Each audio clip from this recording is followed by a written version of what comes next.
Nanindigan si House Speaker Faustino Bogie III na seryoso ang kapulungan na ipasa ang makatarungan, makabuluhan at makataong anti-political dynasty bill. Si Bien Manalo sa detalye.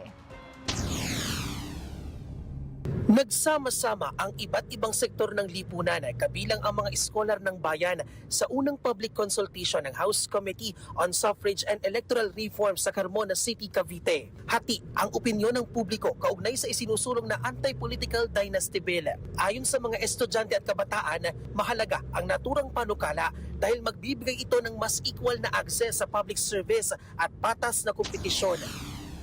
Dahil nga iisang pamilya lamang ang namumuno, nawawalan ng opportunity ang ibang tao na may kakayahan na mamuno ng tama rin. Puting sa korupsyon at pang-aabuso sa kapangyarihan. Sa grupo naman ng Lingkod Bayan, dapat ding ikonsidera ang magagandang nagawa ng ilang pamilyang matagal nang namumuno sa kanilang bayan.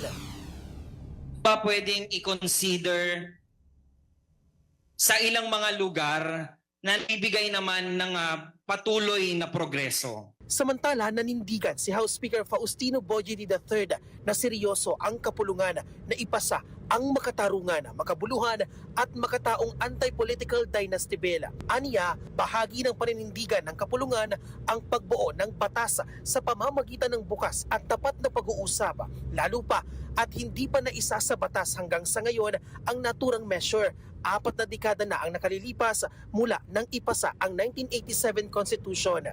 Dagdag pa niya na mas matatag ang batas kung dadaan ito sa totoo at malawak na konsultasyon sa publiko. Kaya't hindi po kami narito upang magtakda ng pasya. Narito po kami upang makinig, bukas ang kapulungan sa lahat ng tinig mula Luzon, Visayas at Mindanao.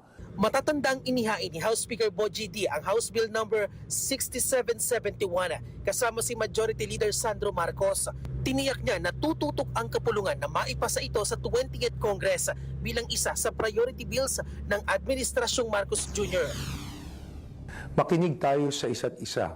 Unawain natin ang iba't ibang mga pananaw at sama-sama nating buuin ang batas na tunay na sumasalamin at sa tinig at mithiin ng ating taong bayan.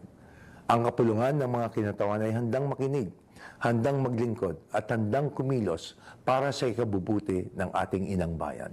Hinikayat din iti ang kanyang kapwa mambabatas na maging bukas ang isipan sa pagdinig ng panukala. Para sa totoong balita sa Bagong Pilipinas, Bien Manalo, Congress News.